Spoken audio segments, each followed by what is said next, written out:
Hello, everybody, and welcome back to the Illicit Lounge. We're back for another episode, and today I am joined by Sinead Bailey Kelly, aka Mini Kimono. Welcome. Thank Hello, you so Sinead. much. How are Great you? to be here. I'm Good to have also have my co-host here, Dylan Murphy. We're in his lovely abode in our studio here, aka his home. Yeah, me and also at home.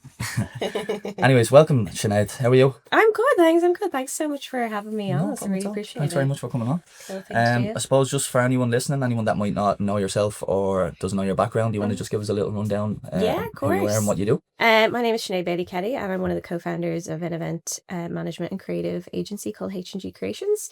We've been in business for 12 years now, and we started by doing kind of underground parties in kind of unique spaces, and then kind of went down at more of a commercial route. So we work with a lot of brands and festivals, and then kind of during the pandemic, obviously had to take a break from all that because we're in the business of bringing people together, and we couldn't really do that for like 2, 3, 4 years. So I took up DJing then as well, just for my mental health. So I DJ also under the alias Mini Kimono, and I've played kind of stages nationwide now and underground clubs and different parties and stuff, private parties.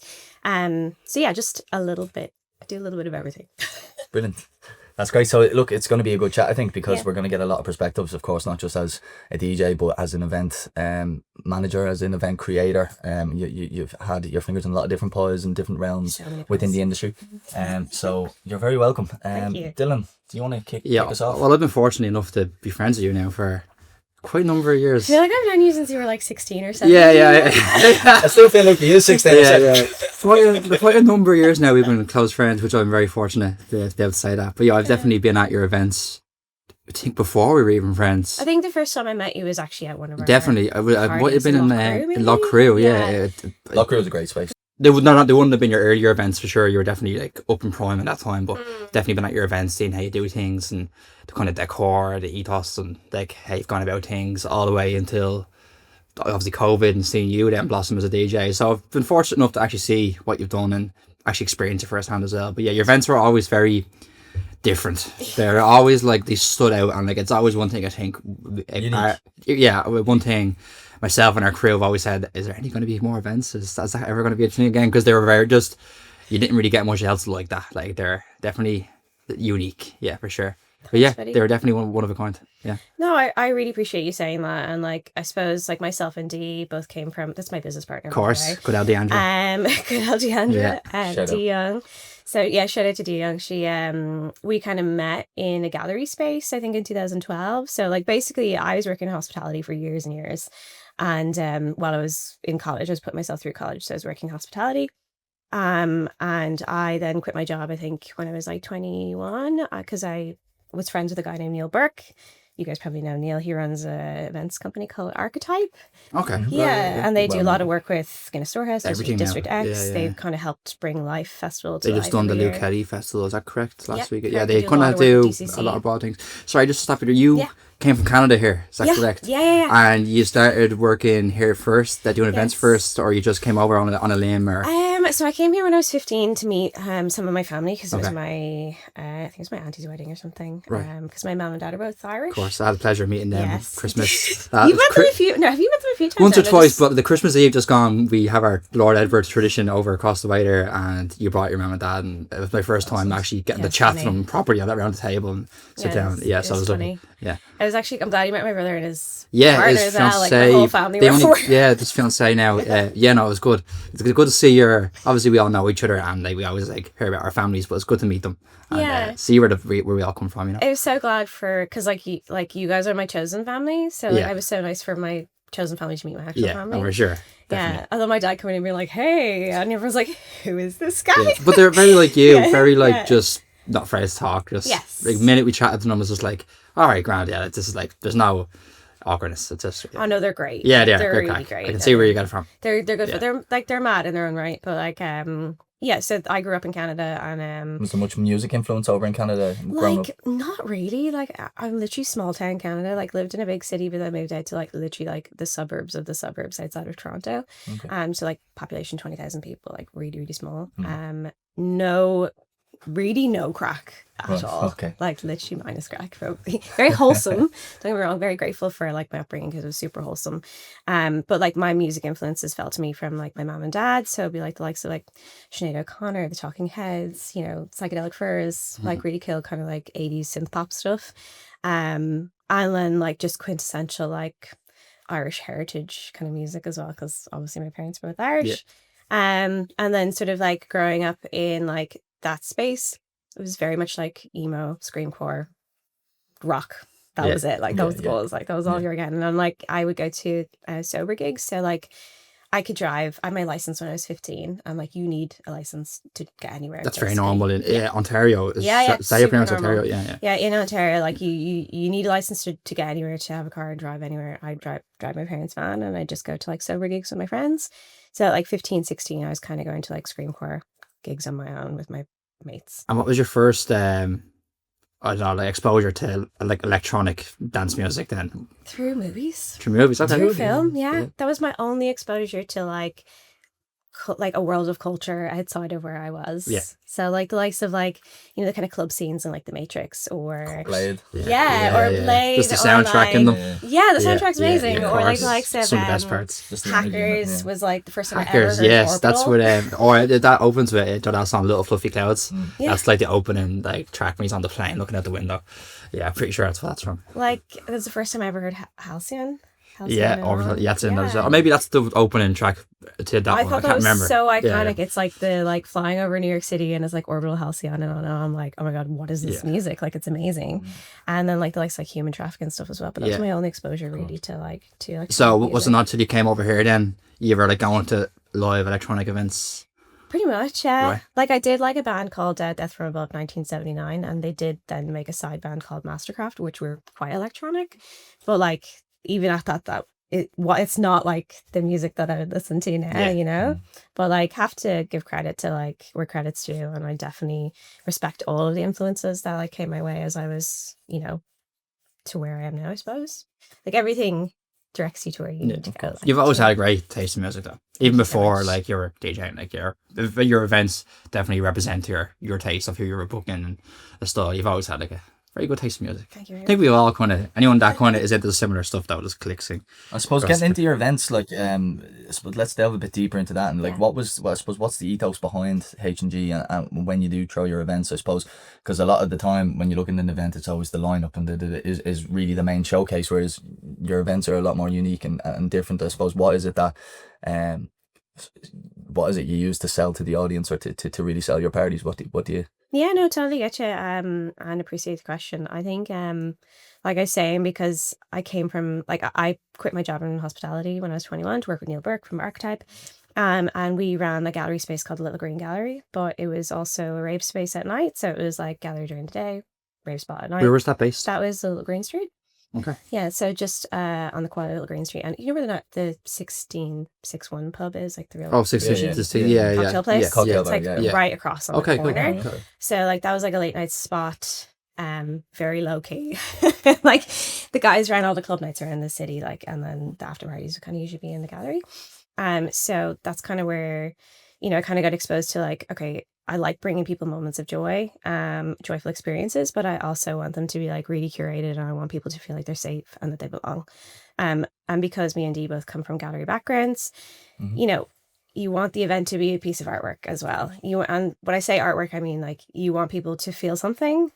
Not just, well, it's great to come and have a bop and have a dance and have the crack with your mates and stuff, and we're all about that too, but like you really want people to leave feeling like, wow, I met some really amazing people tonight. I feel like I tapped into an incredible community, listened to some new music I never heard before, but I also saw some art that made me feel something, you know? So like it was kind of more than it's merging the world of art and music together, because I feel like a lot of the times it's either art in a gallery and it's enjoyed in a gallery, and music in a club and it's enjoyed in a club. Yeah. But like, how can we bring both those worlds together and all those communities together as well, you know? Yeah, it's a great concept. I remember the likes of Berlin D2, where Pawn Shop is now.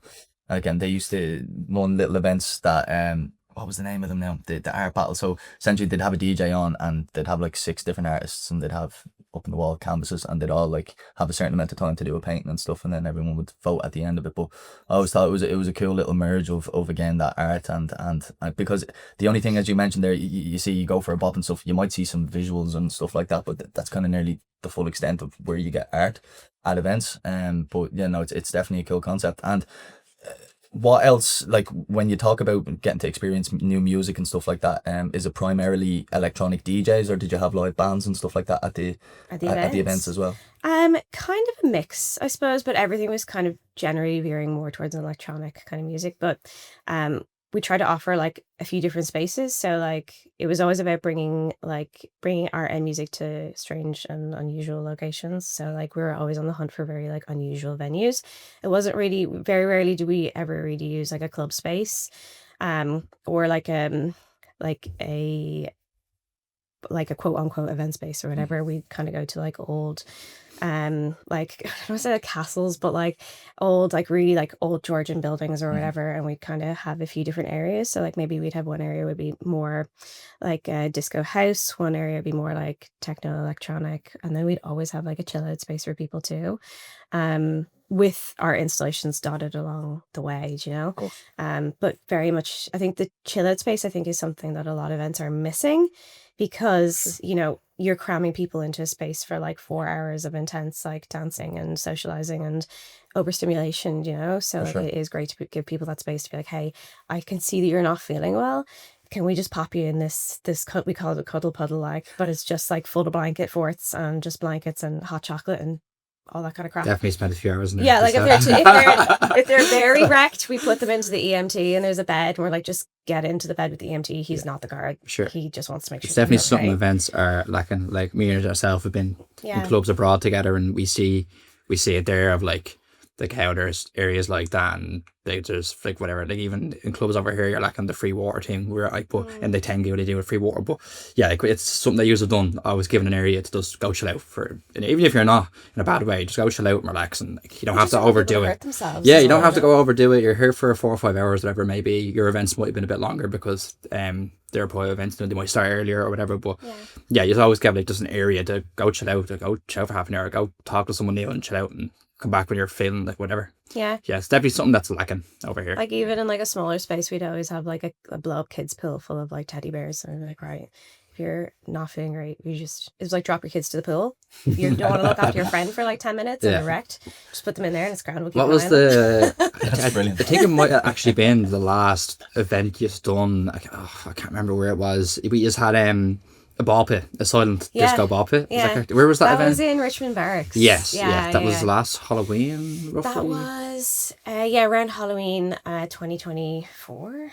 A year or two ago. Yeah. I can't remember. You in the ball pit actually. Yeah. And I think you had, there was a mix that you done is on the headphones, but so it's like you can get kind of immersed in a mix, but there's this massive ball pit and like you're seeing heads pop up everywhere, and it's gosh. So that was like basically we were trying to give each founder or each member of our team a chance to build an art installation that people could enjoy. So like Laura, one of our team, did the art installation in the main hall, which is where kind of all the main music was happening. And then the middle hall, we kind of had a more like chill out sort of space where we were having like guided meditation and guided breathwork and stuff. And there was a moving kind of fabric installation by Dee. And then I did the ball pit with the mix because I was like, I didn't want the sound to interfere with people having their chill out space next door. But it's just brought me so much joy to see people having so much crack in there. For sure. It's different, you know. I think Damo did like an ambient room where he brought his own setup down and had like an ambient room, and that room was always busy. Like each room was always busy. There's always people knocking back and forth from each room, and yeah, it's cool. It's just something that's lacking. There's the diversity and experience of like just stuff like that. It's very far and few between, and you guys are definitely one of the people that done it and hit on the head right. Yeah, we put a lot into them, like. Yeah. And you've done events in New York. Yes. Is that correct in saying? Yes. Yeah. Yes, High CS. High CS. I haven't been, but I've heard. Yeah, it was great. Like to be honest with you, because I'd been at Burning Man. Was this through H&G? Yeah, this is through H&G. So like myself and Dee had obviously been to Burning Man for 2 years in a row. In our second year when we were running a camp for 120 people, we met this girl named Carissa. Shout out to my lovely Carissa in New York. But she actually was really good friends with the girls from House ES, and she was like, "These are doing your buzz, but in New York. I think you guys should really link up."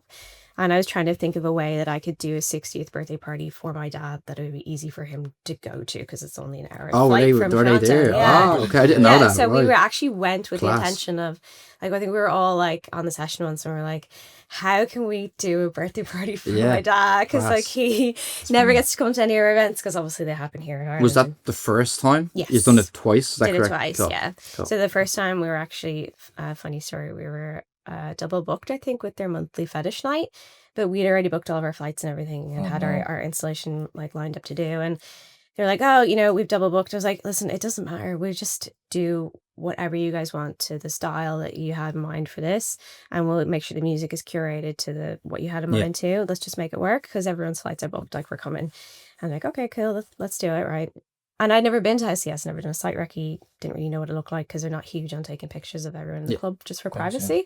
And arrived, and I was like, "Oh, you know, it'll probably be like a fetish night or whatever happening in like one part of the club, but it's not. It's just a big warehouse, like pretty much all one room."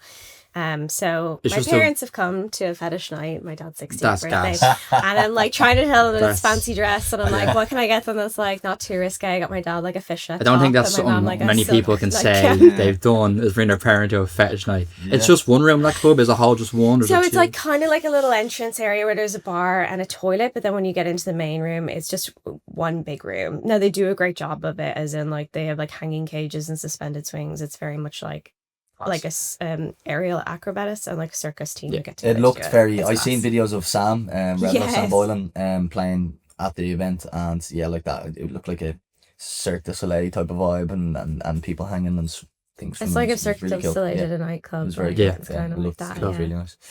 No, deadly. And was that, you said 2 events that you were in there? Yeah. So one was obviously the fetish night, and that One was played the out. So fetish how did night. the other night play out The then? fetish night went down really well for everyone, I think. Then we just had such a great time. We're like, we would love to collaborate with them again. And there's such an excellent collective of people, like really up for like just, you know, co-creating with other collectives. So like sent them a proposal to come back over again, and we did a thing called kind of Neon Dreams. It was like a UV party in collaboration with them, and again, like that went down really well as well. Would love to go back and collaborate with them again at some point. Was that the following year? Yeah, or it was the following year. straight Yeah, away? Cool. yeah. Yeah, it's class. Excuse me. Yeah, that's cool. And then, so me and Keith behind the camera there went to the 44/HSE talk last week. Nice. What do you think of it? Yeah, it was great. For plate, yeah, you're very well God. spoken. Once we see him, we were like, let's get her on the podcast. Get her on the podcast. Obviously, it helps that we're friends and we all know each other as well. So, but yeah, for plate, how did you manage to get involved with like stuff like that and working with 44? You've done multiple kind of work with them now on different stuff. How has that kind of come around? I absolutely love 44. Oh, for sure. Everything Yeah, they're doing and everything that they have done. Yeah. And A staple in the community. I actually can't believe they've been around for 10 years. Like, that's just absolutely wild. But they're doing great work. Yeah. And I would have worked. So, you know, when I was saying I was working at Little Green Gallery, it was kind of like this hub, this hive for lots of different collectives. So there was obviously Neil from Archetype, which is Archetype now, District Magazine, Craig Conley was there, Sam Greenwood from 44 was there, Fiona from Sustainable PR now does her own PR company. So there's kind of loads of us who were That's there, mad. just all piled into one Everyone spot, before they making stuff kind of happen. blossomed into what they are now is in one spot. Once everyone parted, they went off and did their own thing. That's mad, yeah. Yeah. That's And obviously us, myself and Dee, they went off and did HG together. So I've known Sam Greenwood for a very long time, and Sam and Shiv do amazing work. And I suppose I think they contacted me about 2 years ago just to do some presenting for Smirnoff, the first year that I they remember did their the video. Yeah. Yeah, and had a really great time doing that with them. And we were going to the International Music Summit in Ibiza there a couple of weeks ago. And myself and Daz just reached out. We're like, Daz is my partner, by the way. Shout out Daz, also Primary Colours, him, Kaisha, rest of the crew. Yeah, That's the legend. We love the lads. But yeah, we just contacted them and said, here, we're going to be going to this anyways. Do you want us to cover it for you? 444. It'd be great to have some representation there. And they're like, cool, we'll mail them and see if we can get press passes. And it just all kind of fell into place. So I went and did that. And then I've been chatting to Shiv about doing some panel discussions over the course of this year for their 10-year anniversary. And the HSC was one of them. So like that's. And you were actually saying you're friends with is it Nikki? Yes. So you were actually friends with Nikki, who works for the HSC as well. So Actually, I haven't seen Nikki. When I saw her, I hadn't actually seen her in about 10 years. really, Yeah, okay, she right. looks exactly the same. Like, but I did seen her in the background, Yeah. like over the years. Like, You know, met in just that chipping building, away. is that correct? No, we've partied together in that Right, building. okay. We definitely did. I don't think we met there, but Right. like there would have been a huge crew of us kind of like hanging out together during kind of Twisted Pepper days. And you know, Crawdaddy and shout out Twisted Pepper, shout out Crawdaddy. Kind of like all the kind of the old spots that are have been like rebranded or are no longer there anymore. Yeah, which is a bit sad, but like sure, look, there's other places happening now as well. How do you find now with your DJing? Quite often enough, running a company, how do you find the balance of the two of them? Running a company full time and then also doing lots of online stuff with events, and just like it's definitely a lot to balance the two of them, I'd say. Or do you find it really easy? I love having lots of things on the go. That's what I you in a nutshell there. Yeah. Total like hyperactive kind of brain, so I kind of just need to be like. So, any advice then for people that, because I suppose it is something that, especially within this industry, people can tend to bite off a lot more than they can chew, take on a lot, and it can get a lot on people's shoulders and kind of drag them down. And what advice would you give for people that are, I suppose, in a very busy, hectic lifestyle within the industry, how to juggle everything at the same time? I think that's a really important question, actually. I think you really need to look after your mental health, really. Like that comes first, number one. Like consider myself an introverted extrovert, so like I can do the social thing and I love it, but it doesn't energize me. Like I need a lot of downtime and alone time, and not everyone is like that. But you know, you really need to like sit with yourself and get to know yourself better, and you know where your head is at, where your energy is at, and prioritize that. Because you can't pour from an empty cup, if that makes sense. You need to fill your own cup first before you can go like pouring into other things. So like it's great to have all these things happening and like, you know, lots of projects and lots of things to be doing, but like just keep like checking in with yourself like every day, every week, you know, how are you doing? It's very easy to just get swept away in it, and like you said, not taking that pause to sit down with yourself and kind of analyze things. You get burnt out very quick. really quick. It can happen. Super. And it's happened to me like numerous times.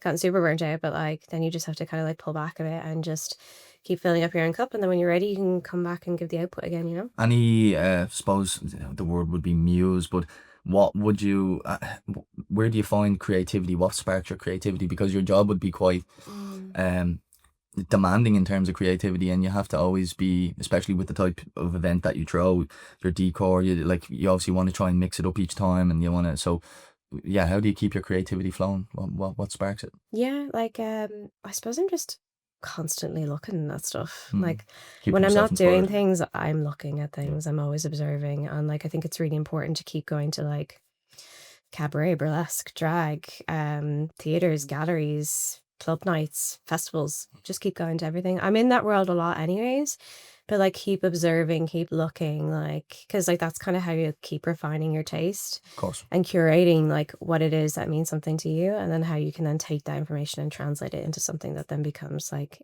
a creative output, you know. So I'm just constantly looking and researching. I'm a total nerd when it comes to stuff like that. Like, Do you find not that takes up doing a lot nothing. of your time? Oh, I'm constantly Yeah. researching Oh, you stuff, for sure. yeah. You're always totally always always I become very like creative. a total nerd. I just go down a rabbit hole. And like, Can you know name some of everything your about it. inspirations in terms of? Yeah, like Keith Haring, Floria Sigismundi, Jesus really put me on the spot there. No, you're gonna Sasha Velour, she's a drag performer. Actually saw one of her performances there last week. This is Pop Baby, they're an Irish English performance collective. Constantly I do like taking a lot of inspo from the drag and queer community. I do find myself in like that space a lot, and I do get a lot of inspiration from the queer community, I have to say. Like they're constantly filling me up. Yeah. They throw like all the parties are always very like They're great. I've always picked that up, like the likes of, I suppose, shout out the likes of Jess Brennan's party, the likes of Brennan's amazing. Bracken, Lee Ivory, he throws some great parties as well. But anytime I've played at any of them, I've played at both of their parties, and the vibe is just, it's unmatched compared to anything that it's very, I suppose I haven't done Berlin yet, so I can't say it's very Berlin-y because I haven't been there to compare it. But if I was to imagine what Berlin would be like, it would be taking a little part of that, putting it that vibe, you know. Yeah. And they fill the room full of smoke, and they just you know, every walk of life comes in and just becomes as comfortable as they possibly can. Get into whatever they want, whether it's a fetish night or whatever it may be, and they just get to completely be themselves and express. Yeah, there's no judgment. There's no judgment. Even when we there's were no- in Brilliant together, like we were in Breakpoint, it's like it was my first time there anyway, and I was like, this place is just all about just acceptance. Yeah. Like whatever you are, whatever you're into, it doesn't matter what it is. It's just about like if you're here, like it's just about accepting like whatever's going on around you, like whatever everyone's into. There's no judgment, and But that's even just in terms of musically as a DJ, when you get to play at these parties, you're a lot more mindful going into other parties. Sure. Like wherever else you play, you're going to be kind of nearly planning the set, and you know that you have to hit this vibe, and you'll be reading the crowd. Whereas I find with these parties, especially, you can go in there and really express yourself musically, play whatever you want, and the crowd are just up for it. Always, you know, they're just into it the whole time. Which That's what I love about the queer community. queer I just community, love for the sure, queer for space, sure. full stop. Like, yeah. and we've had some Yeah. great parties over the years. Apologies. We've had some great parties over the years as well. On the likes of Pride Day and the likes of Berlin and the likes of Bow Lane and stuff. There were some really good parties thrown as well. And it's always one of my favourite days of the year, Pride. It's just like when you go out on Paddy's Day, It's like the energy better can be version of different. Paddy's It's- Day. Yes, exactly. It's a Like better on version of Paddy's Paddy's Day, Day. there can be a bit of negative energy in the air sometimes. People get a bit too much, but on Pride, it's just Yeah, pure love sure. in the air. Yeah. You don't see Yeah. any like aggravation, No, any no. fights, nothing. It's just pure love. And It's You- amazing that you the said like energy is- no judgment. That's what I love the most Yeah, about it. for It's sure. so like that sense Definitely. of belonging, the sense of community. No judgment. Everyone's very supportive. They're just like, yeah, you want to wear that, go for it. You want to do course, that, do it. You know, that's what I like. I do. And you've love. taken that inspo into your parties as well over the years. I can definitely see of like just that. Like there's definitely like an ethos for like leave all that stuff at the door and come into the party. If you have any of that is coming with you, don't think it's a party for you. And just like it's very just like you're in here to just be part of it and accept it. Absolutely. Yeah. Like we tend to just attract really the nicest people. Definitely, I've met Such some of nice the people. nicest people, Yeah. and like yourself included, and everyone that we're friends with now. Met some of the nicest people at your parties that I can now call like my friends. There's all of our close friends, like, you know. Oh, I just think that's so lovely because like I do bump into people and they're like, oh, I met my husband or my wife at your party. That's We're mad. married That's now. yeah. I met my best friend. We're moved in together. I came out at your party. I came in drag for the first time to one of your parties, That's and mad. I'm like, that is amazing because I'm Yeah. only seeing it from like, Jesus, I really want to keep everybody safe and make sure Yeah. everyone's having a nice time and that everything's going well. That I'm not like I'm missing like the intricacies of people actually forming connections and bonds and community at it. You know, Do you I remember? know that it's happening. Yeah, no, for sure. Do you remember the first like big official party you would have thrown with H&G? Yes. Like where was it? Wait, was it in Loch Crew? Was it in? It was in the Irish Museum of Contemporary Art, Okay. which is now LinkedIn's offices. It's been fabulous. Okay. since, Right. yeah. Okay. But it was before that an old office of Public Works, and I had met this woman in the Little Green when I was working there, and she was a regular. And when I was kind of, the Little Green was kind of closing down just for unforeseen circumstances that were kind of beyond our control at the time. We're probably a bit too ahead of our time at that moment in time. But when I was leaving, she was like, oh, what are you doing? And I was like, but I don't know. I'm basically unemployed now. Yeah. And she was like, okay, well, I run the Irish Museum of Contemporary Art.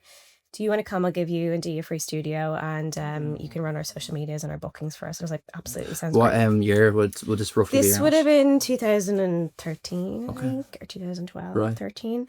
And it was just a huge Office of Public Works that had just been like Sorry, the dog. completely Keith, whitewashed. just pet the dog there, Keith, will you? Yeah, sorry, she's just giving out. We love you, baby. Normally she sits up here, so she's probably a bit jealous. She's giving out.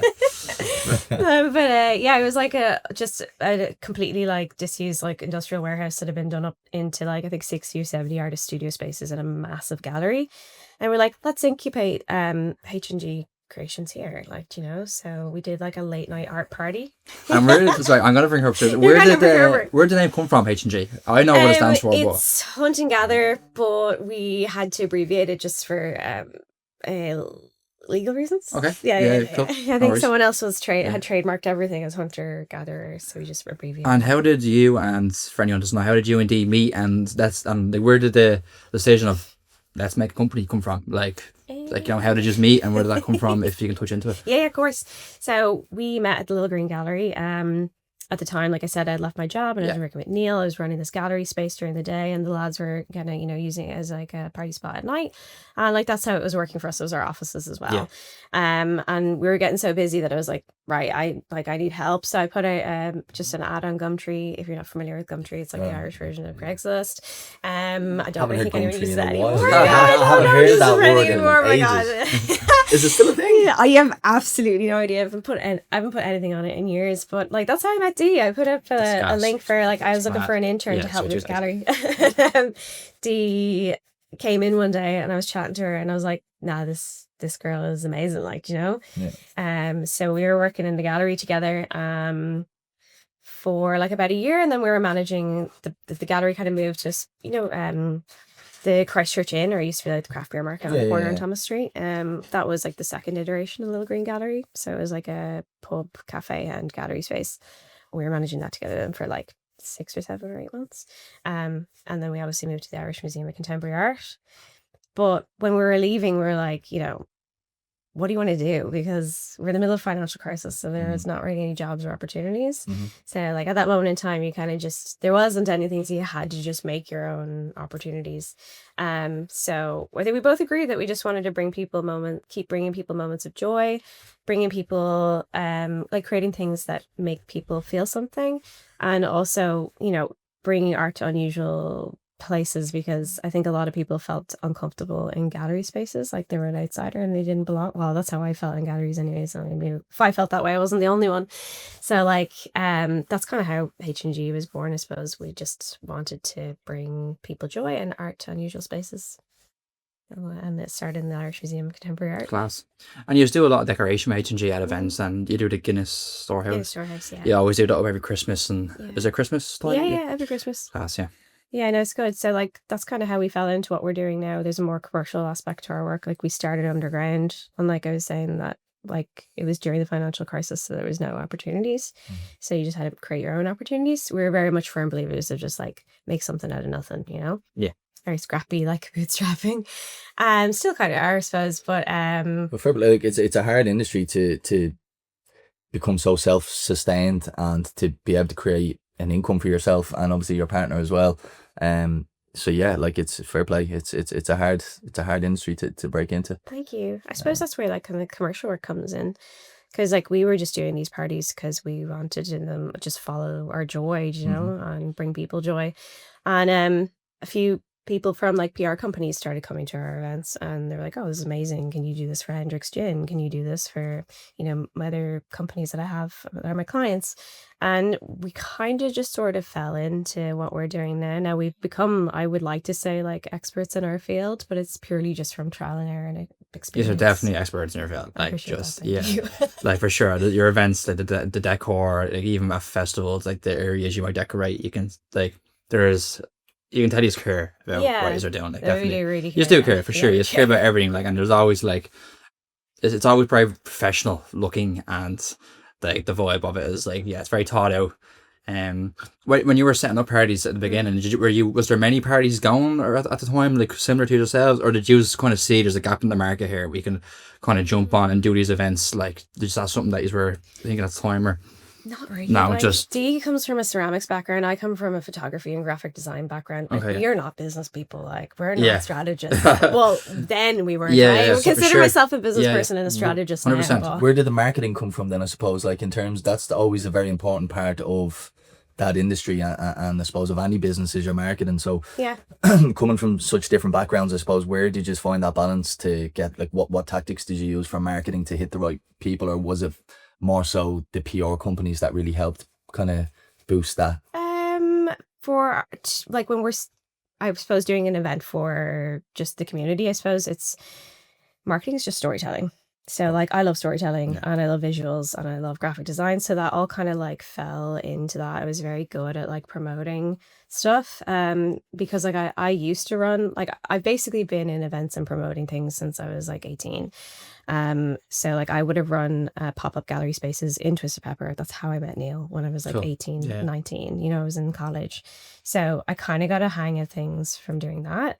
But I suppose more for the commercial aspect of things rather than your own parties for people, but the commercial aspect and getting to become, like, I suppose, a full-time job, full-time company, and getting all of that work coming in on the commercial side of things. What opened you up to that market? Word of mouth.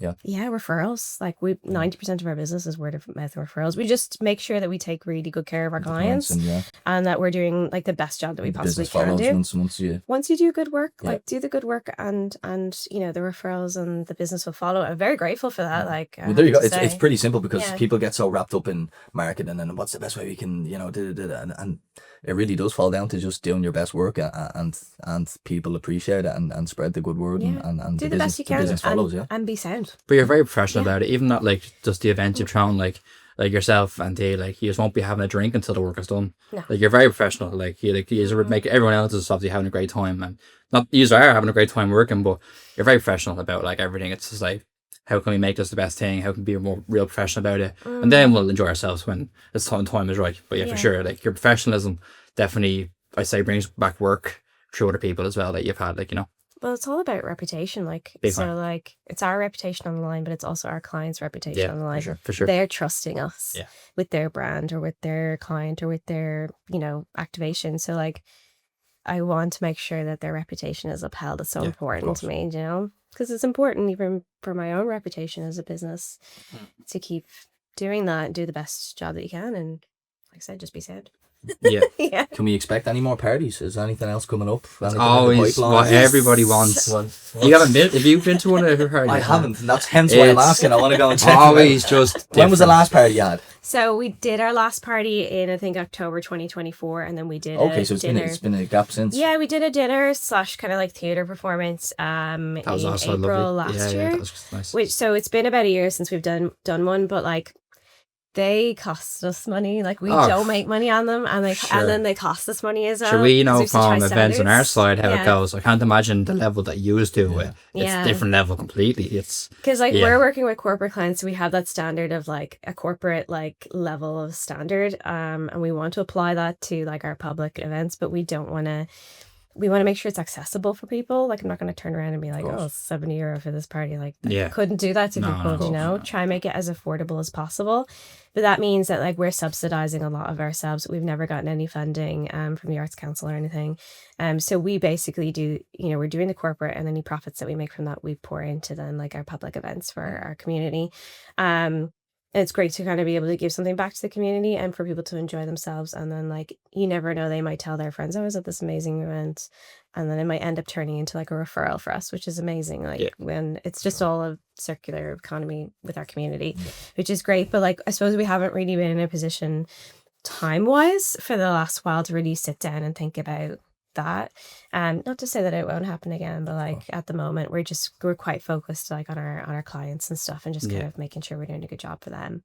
Gosh. Yeah. And you recently, not recently, now is it like a side project under H&G Home movement? That's to do with kind of like, well, if you actually explain to me what a footy is. Yeah. So like I said, we were kind of sort of effectively out of work during the pandemic because we're in the business of bringing people together, and we couldn't do that. So I have to keep busy, or like my mind will start deteriorating pretty much. So especially I think during the pandemic, of course, it's very easy for like the mind to wander to unfamiliar territory. So I was like, just keep busy. So we actually launched a product company called The Home Moment, and again, trying to bring people joyful experiences while they were stuck at home, pretty much, so it was a lifestyle brand and candle company. We've currently put a pause on that for the moment, just to focus more on H&G, because like the events industries obviously keeps ramping up, and like I want to make sure that we're giving them the best attention possible as we can to H&G, because like obviously that's our baby. We started with that, the bread and butter. That's the bread and butter. But like, we're just putting a pause in it for now. It's still there, and all the work is done. So and I have learned like actually so much from that.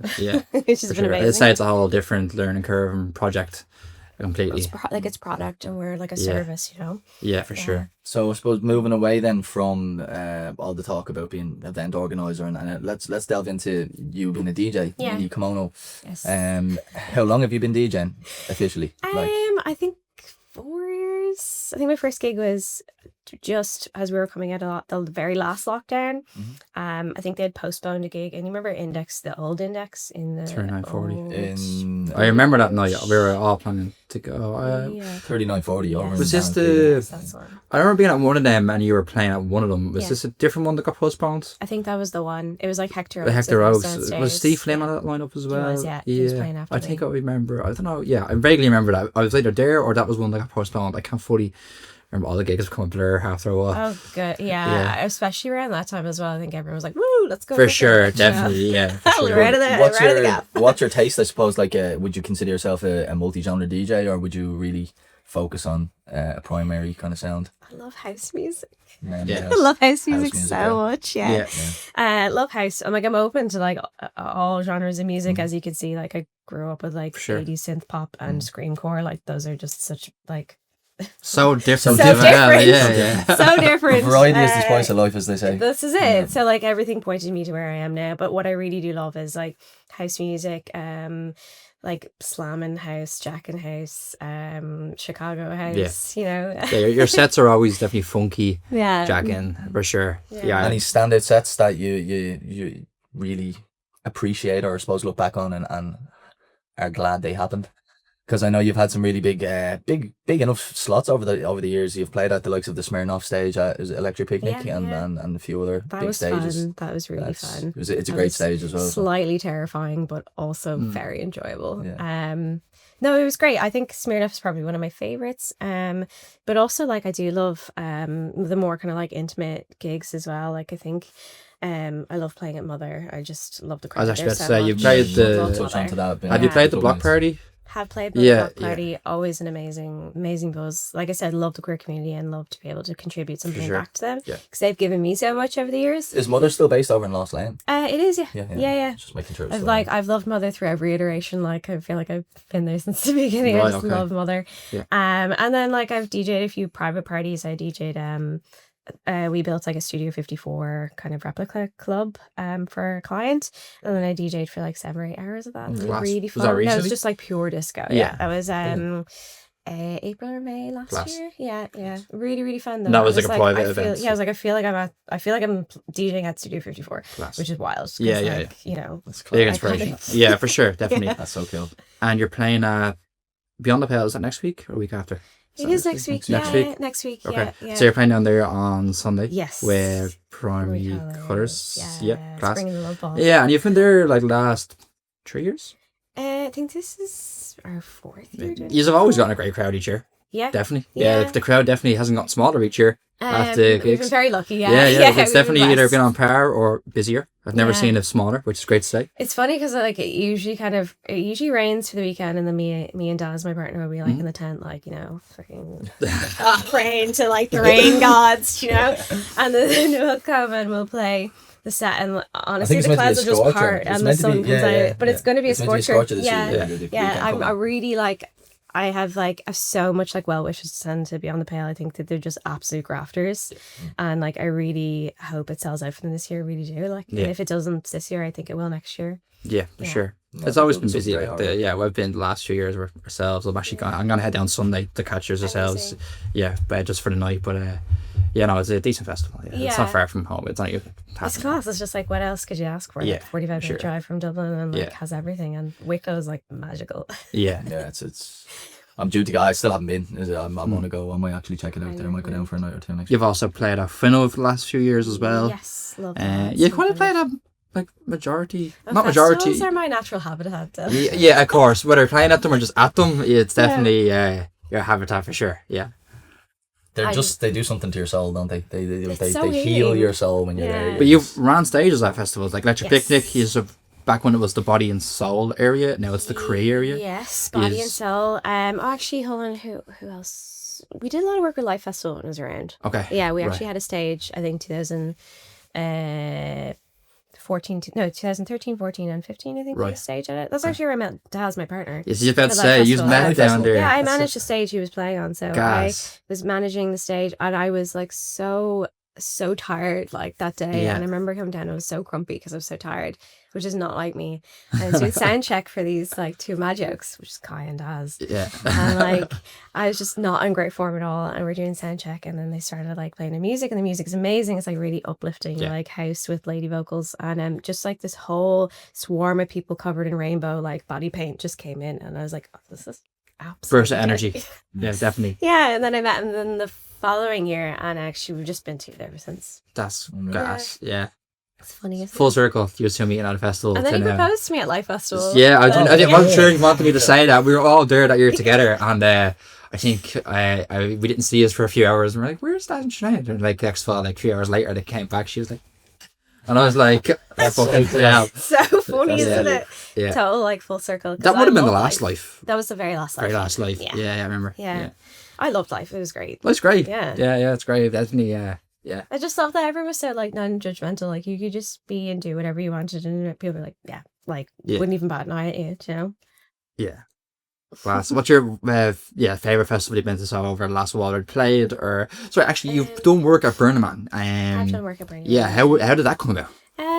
So I was actually at Life Festival 2013 setting up a stage, and I'd met my friend who's actually a really good friend of mine now, Gary Long, of for the course. first year. Of course, Gary Long. 2013.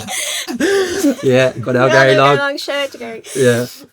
But yeah, I met him in 2013 at Life Festival, and he was like, "Oh, we're going to Burning Man, and we've got these school buses that we've done up into like bunk beds, and we're gonna like do a camp at it." And I was always said to myself, I was like, if the opportunity arose, that would make it easier for me to go and not have to do everything on the ground, I'll take it. Like, so I took that as a sign that was the year to go. Went, had a wild time. Like it's an amazing festival. Like really, really cool. Am I correct in saying you've Really met? lucky. That's where you met Dr. Dave for the first I time. met Dr. Dave at Yeah. that. Yeah, I know he's a staple in our is, life. Dr. Dave. Yeah.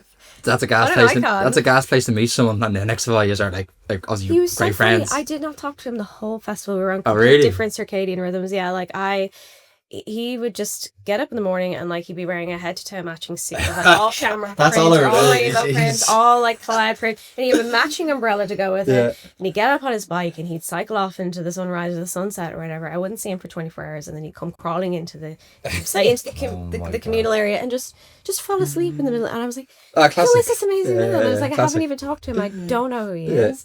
But then I ended up finding him afterwards, and I was like, I have to be friends with this Because man. I remember we It's were just all so in interesting. Ibiza when we all went, and we were in.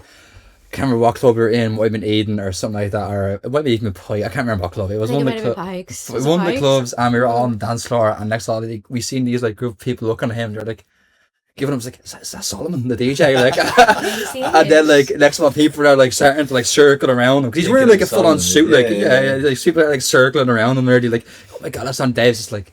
Yeah, like he's not He saying. loves it. He's not saying that, and he's not. He yeah. gets it. He gets it all the time. does get it all the Everywhere time. he goes. Yeah. So one time he was traveling, and like people like bum rushed him into a club and was like giving him free drinks and stuff. Like, oh, Gas. hello, Sam. He's like, no, Dave from Ireland. We're like, yeah, Wow, okay, my yeah. Alias for the night, good cover. up. Yeah, Yeah. that's gas. Take it well if they're offering it. Mm. Do you know what I mean? Oh, excellent. So you've been, but you have Beyond the Pale coming up. You Yeah. just done Forbidden Fruit last week. Yes. You were DJing at the Smirnoff Bar. Is that correct? Yeah, so there was like obviously the Smirnoff Lighthouse, and then there's the Smirnoff area, which was kind of like a bit more casual. Yeah. But like had a ball. You were there. saying to me Yeah. there that it's like an 8 hour day or something you were doing. Yeah, it was about like 7 hours in total, I think. So it was kind of like sets on and off for the day. That's long. It is like I think that I have played like 8 hours like just straight before Yeah. with like maybe like a 20-minute Okay. break. So like it is grand. I think once we're sort of in Once it. you get into the flow, it's Yeah. like even like if you're playing all night long. Once it Yeah. hits like you might be obviously playing for 4 hours. Once it hits hour, like once you're like 2 hours in or 3, it's like right now we're going. Like you know what I mean? I all need to like go to the toilet. now That's we're- all I'm It thinking. depends on the It's vibe. like- Depends on the vibe, It it's, depends yeah. on the vibe. If you're But, playing like, to nobody, it's a long. it's a long But if the time. energy is there, you could play for. You can, 24 yeah, hours. it's like, yeah, as long as the energy's energy's there. there, it's like, Yeah, oh, shit, yeah. there's only even an hour left. Like, when I are you think getting if you going? just like it, I think as long as you like the music that you're playing, sure. like you really like it, Yeah. it actually doesn't really. Now, obviously, it's great when there's people there and you can have the crack Yeah. with them or whatever. Yeah, but sure. like, I think I'm just there and I'm just really love the music, so I'm like, cool. I'm happy out. Yeah. Like, happy with this. And your name, DJ name, when you come on, Yes. that's obviously to do with Sorry, can you even touch on it and Yeah, what it's where to did do that with? originate from? That was a question I It's had to as do well. with I wanted to know where it came sorry, from. you explain what it's to do with. So I'm like obsessed with Japanese culture. Yeah, And myself and Daz have been to Japan, and like I class. was like living my best life there, like, you know. But I just am really tiny and I wear lots of kimonos. And Daz is like, oh my god, mini kimono, that'd be great. I was like, that's actually an excellent Class. name. I'll Yeah. take that. Sick. It's as simple as that. Yeah. Yeah. You're always wearing the kimonos on your DJing. It's kind of hard because of like the billowy sleeves, and you don't want to catch off all the fucking knobs Yeah, or that's why you're whatever. pulling the Hit the fader cue, up. yeah, Yeah. the fader with the cue button. Yeah, That wasn't me, that was my sleeve. Yeah. Class. Excellent. So is there anything else that you'd like to plug or you'd like to chat about, or I think we're coming up to an hour roughly. Do you know what time we're at, Keith? 15 minutes. We're Around 15 minutes left. Or on 50 now. Yeah. Class. Well, is there anything else you'd like to kind of pop in or plug, or you've Finn of Yeah. coming up on the pale? Are you playing Electric Picnic, or do you? I think local acts kind of get booked It's the very last minute, latest.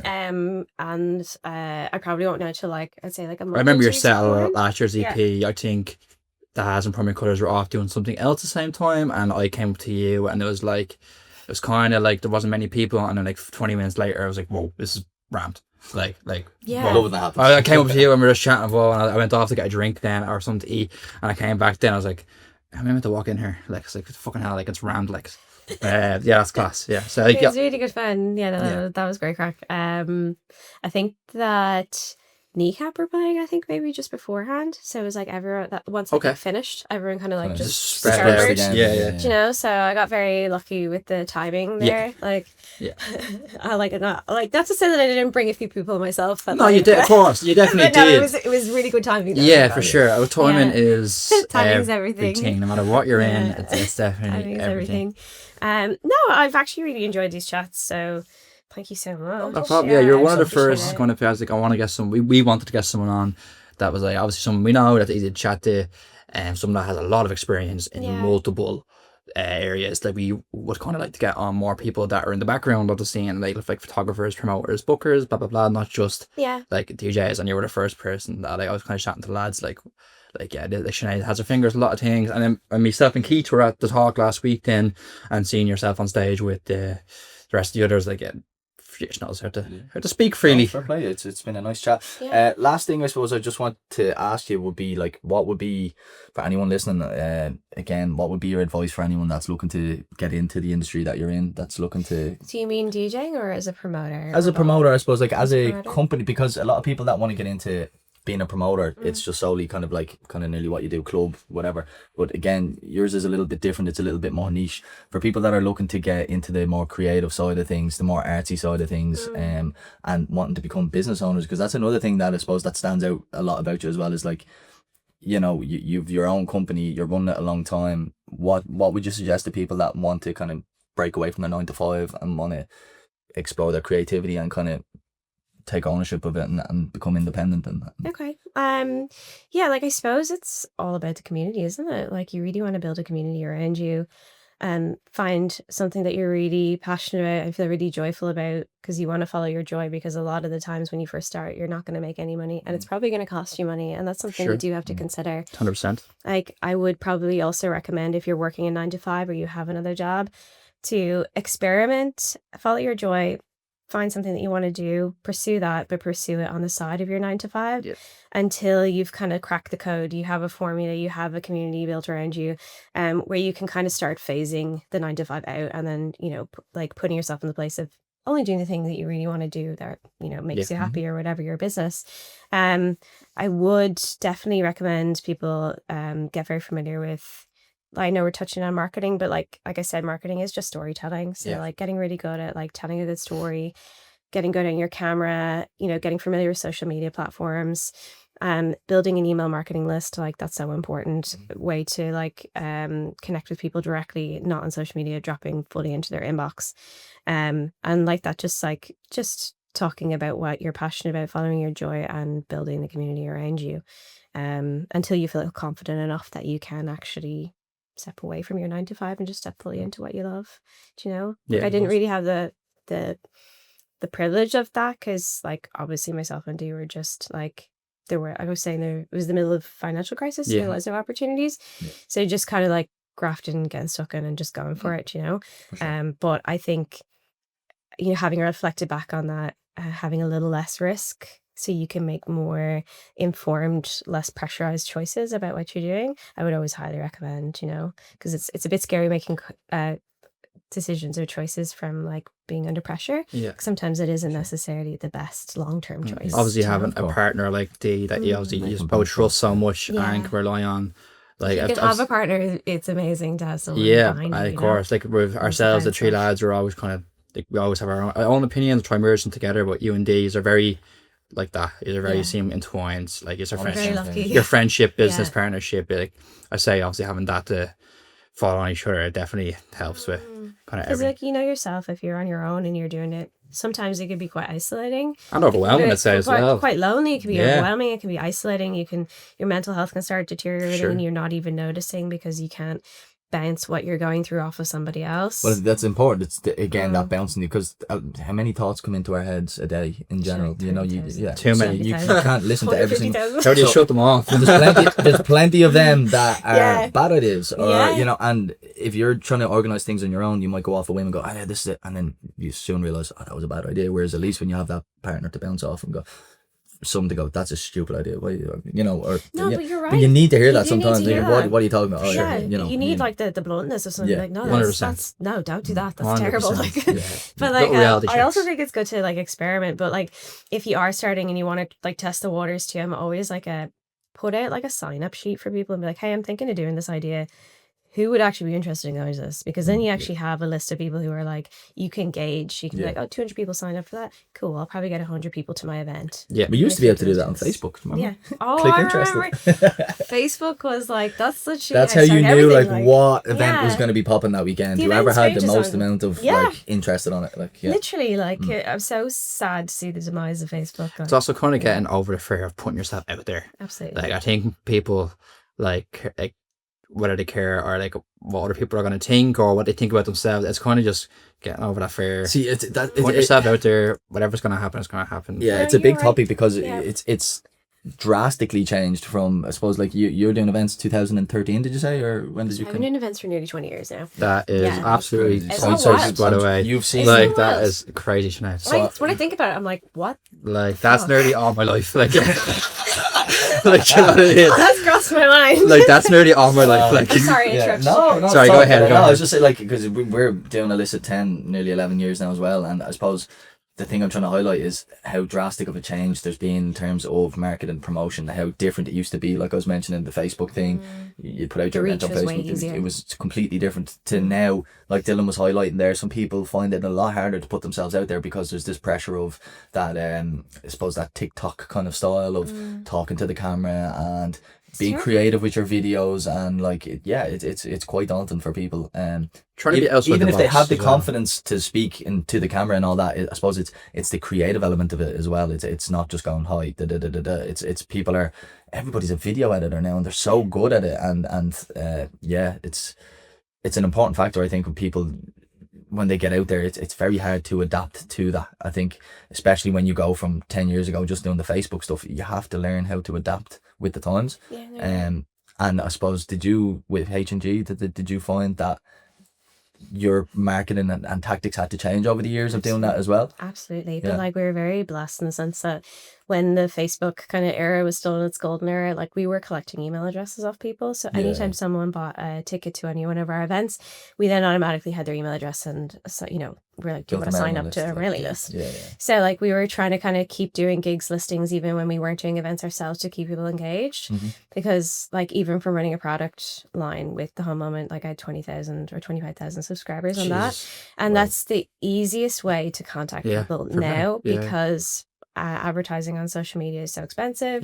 Your reach is, you're not getting as much reach. And there's so many people doing it as well, like kind of saturates one person. And there's not many places actually either really to look to see what's on, other than the likes of like Resident Advisor or 44, which they are great in their own right, amazing, and I use them for lots of stuff. Or even Eventbrite is kind of good sometimes as well. But like, it was just so easy to find what was happening when there was Facebook events. You know? And you said definitely like, built obviously we have a lot of our close friends go to your parties, but even like when I was going to your parties, like I'd see all the same familiar faces. Might not know them or talk to them, but like they're the same faces every time. Yeah. That go like, so you've Because obviously that's our mailing list. yeah, like, that's the it's your community you Yeah. built and the trust you built with them. Where it's just like you could probably put anyone on your lineup, and you've never really booked internationals. Or am I wrong in saying that No, it's never. all just locals? But it doesn't matter. You're just going to the party because H&G are trying to party, and it doesn't matter It's just who's people were just coming. It was for sure. I love that ethos of like the Burning Man ethos. Now you couldn't. I don't think we could go as far as to be like, we're not telling you who's playing or what's happening. 'Cause, course. like, people are like, Yeah. well, I'm investing. I wanna know. €3. I want to Of know course, what's yeah. happening, which is Yeah. fair enough. 100%. But like, it was never like we need to book international acts for a pull. It's just people Don't are need going to to. come because they just want to. They know it's going to be a good time, Mm-hmm. and they're going to meet nice people, and they're going to be exposed to like nice music and nice art, like a nice experience. So they're coming more for how they feel about the experience and less about the lineup. Not to say the lineup isn't important, and we really want to support 100%. local acts, local artists.